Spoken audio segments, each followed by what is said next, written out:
रौता दखरा दुलाराय बर' फरायसा आफादा मेट्रिक आनजादाव उथ्रिसार जानायफोरखौ बरायदों। बे बरायनाय हाबाफारियाव उदालगुरि दुलाराय बर' फरायसा आफादनि सोलोंथाइ नेहाथारि बाबुल बर'आ बाहागो लायो।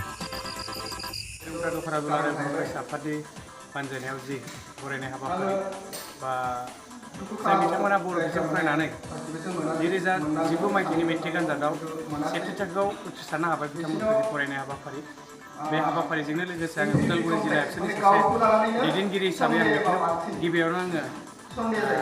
बरायग्रोनो नागिरो जे जाय बिथांमोना दिनै मेट्रिक आनजादाव बर' बिजों फरायनानै सेथि थाखोआव उथ्रिसारनो हाबाय बिथांमोननिसिम आंनि गोसो गोरबोनिफ्राय गाहाम हामलायनाय आं जासिग्रोबाय। दिनै जि मेट्रिकनि जि रिजाल्ट नोंथाङा बुंनाय बायदियैनो जोंनि उदालगुरि जिल्लायाव बर' बिजोंनि जि मेट्रिक आनजादनि जि फिथाइ बे फिथाइखौ नायोब्ला थांनाय बोसोरनिख्रुइबो देग्लाय जि पार्सेन्टेजआ एसे बारायदोंब्लाबो खिन्थु क्वालिटि बिथिंखौ नायोब्ला एसे माने गाहायाव फैनाय बायदिखौ जों मोनो। मानो होननानै बुङोब्ला जोङो थांनायाव जोङो 250निबो गोबां फरायसाया सेथि थाखोआव उथ्रिसारनो हादोंमोन। नाथाय दुखुनि बाथ्रा जों बुंनांगोन दुखुजों जे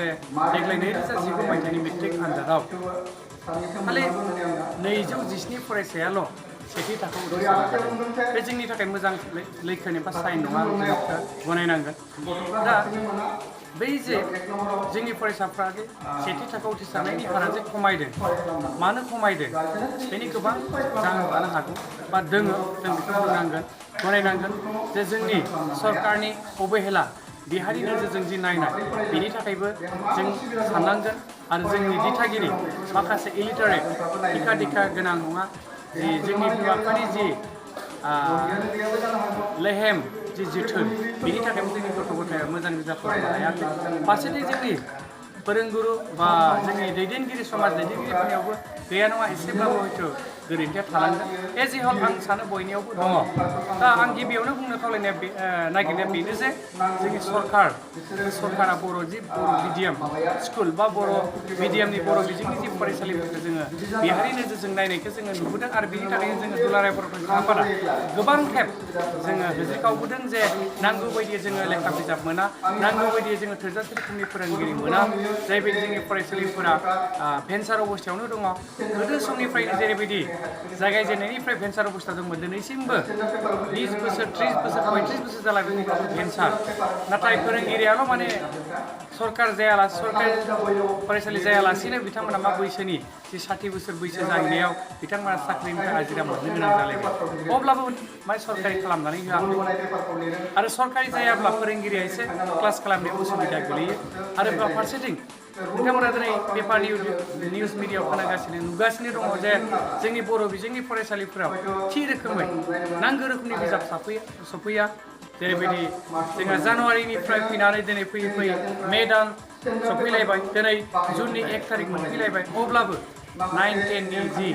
थाखोनि जि फरायसाफोरनि जि बिजाब फराफारि बिजाबफोर बे बिजाबानो जोंनियाव मोनफैयाखै। दा बेबायदि अबस्था, बेबायदि थासारियाव जों बोरैहाय जोंनि फरायसाफोरनियाव जे मोजां रिजाल्ट मोनगोन बेखौ जों एसे दाथियै बुंनो एसे गोब्राब जायो जे जोङो ओरैबायदि मोजां रिजाल्ट खालामगोन होननानै। थेवब्लाबो जोंनि गोसोनि नाजानाय, जोंनि बर' माहारिनि जि बर' फरायसा आफादनि जि दैदेनगिरिफोर, लोगोसे बर' माहारिनि जि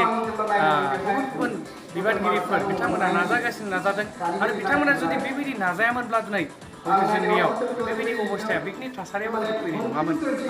आरो। दा बेखायनो दुलाराय बर' फरायसा आफादा 2006 मायथाइयाव गुन गोनां सोलोंथाइ बोसोर हिसाबै फोसावदों। आरो 2007निफ्राय मिशन कुवालिटि इडुकेसन होननानै जोङो फोसावबोदों। आरो बे खामानिया दिनैसिमबो सोलिगासिनो दं आरो सोलिलांबाय थागोन। मानोना जोंनियाव जोङो साफ्रोमबो मानसिखौनो जोङो गुन गोनां सोलोंथाइ लाहोनो हायोब्लासो गमामायैनो जोङो बुहुमाव बे बर' माहारिखौ मोनसे गेरेमसा माहारि महरै फोसावलांगोन। आरोबाव जों माखासे ससियेल मिडियाआव देग्लायनि बे फरायनायनि हारा खम जानायखौ लोगोसे बांद्राय जोंनि बर' हारिनि गेजेराव बांद्राय मिथिं दावथिं जानायनि थाखाय बेबायदि खम जालांदों होननानै बुङो। बे बेसेबां सैथो? गोबाङा बुंनो हागौ जे बर' माहारियाव मिथिं दावथिं जानायनि जाहोनाव बर' बिजोंनि फरायसाफोरा माने खोब खम बिबांनि फार्स्ट डिभिजन मोननो हादों होननानै जाहोनखौ माने मिथिं दावथिंनि थाखाय होननानै गोबाङा हयथ' बुंनो हागौ ससियेल मिडियायाव। आं दिनैसिम ससियेल मिडियायाव खोब मोनाखै हयथ' होनोबो हागौ सोरबा बुंनोबो जानो हागौ खिन्थु बे इन्डिभिजुवेल मानसिया हयथ' बेखौ बुंदों नाथाय जे मिथिं दावथिंखौ मानि थाखाय खालामदों मा थासारिनि थाखाय खालामनो गोनां जाखो बेखौ सानाखै दिनै गामि गामि थांनानै सोर साबोसेया जाय बिथांमोना दिनै बुंदों जे ब्लेम होदों जे बर'फोरनियाव लायनो मिथिं बांद्राय मिथिं दावथिं जानायनि थाखायनो बर'फोरनि जे रिजाल्टआ गाज्रि अबस्था जादों होननानै सोर बे बिथाङा जे बहा नुदों जे दिनै बिथाङा थांदों नामा जे बबेबा गामियाव थांनानै बर'फोरनि जि सोलोंथाइनि थासारि फरायसालिनि जि थासारि बे बर' फरायसाफ्रा जे बिजाबनि जेंनायाव गोलैदों बेनि थाखाय सोरबा खोथा बुंदों नामा दिनै बर'फ्रा जुदि दुलाराय बर' फरायसाफोरनि दैदेननायाव गासै रायजो राजा फरायसाफोरखौ लानानै जुदि सोरबा बबेबा बिअ आइएस अफिसार लानानै जुदि दावराव धरना होआबानो जोंनियाव लेखा बिजाबानो सफैया दा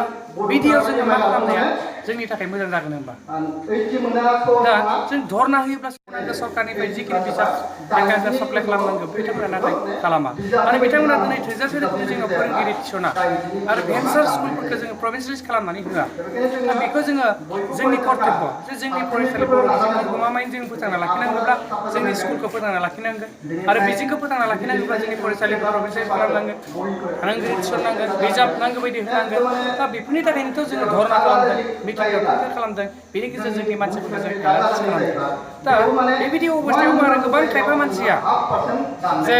मिथिं दावथिंनि थाखायनो बर' मिडियामा माने बर' बिजोंनि फरायसानि फार्स्ट डिभिजननि हारा खमायदों होनना बुंनो नागिरदों बिथाङा मा भित्तियाव बुंदों आं बिथांखौसो आं सोंनो लुबैदों दा बिथाङा दिनै बुं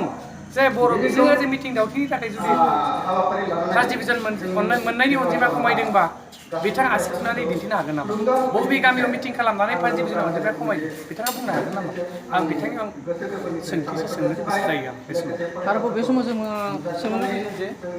जोंनि बर' बिजोंजों फरायनाया बे 3 बोसोराव गोबां खम जाना दोननानै गोबां इलेक्ट्रनिक मिडिया पेपार मिडियाआव मोननाय जादों बे जोंनि बर' बिजों खमायलांनायनि गुबै जाहोना मा दा जोंनि बायदिब्ला जोंनि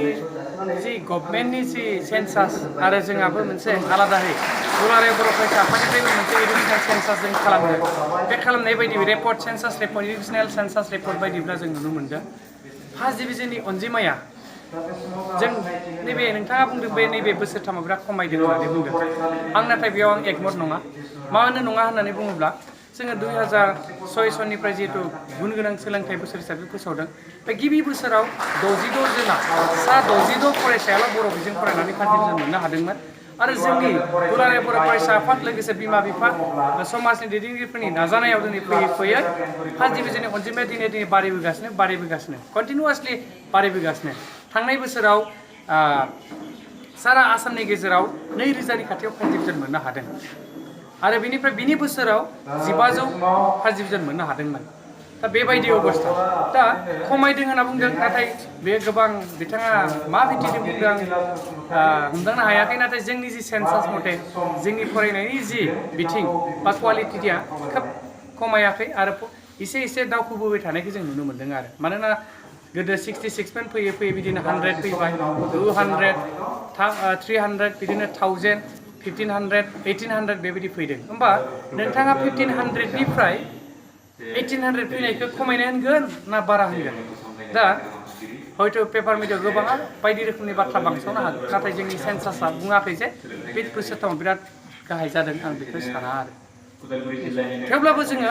बुंनांगोन जोंनि सोलोंथाइ हारा जेबायदि जानांगौ बेबायदि जायाखै दा बेनिखायनो जोङो दुलाराय बर' फरायसा आफादा खामानि मावबाय थादों आरो जों बेजों लोगोसे आं खावलायगोन दिनै बर' थुनलाइ आफादानो होन बर'नि जि माहारियारि आफादफोर दङ गासैबो जयै लोगो नांनानै जाहाथे जोंनि बर' फरायसाफोरनि जि सोलोंथाइ बिथिंखौ जाहाथे जौगानाय मानदान्दाखौ थिखोनायनि सार्थआव जाहाथे नोंथांमोना बयबो खामानि मावो आं बेखायनो आं बे समाव बयखौबो दुलाराय बर' फरायसा आफादनि सासे सोद्रोमा हिसाबै आं बयखौबो खावलायगोन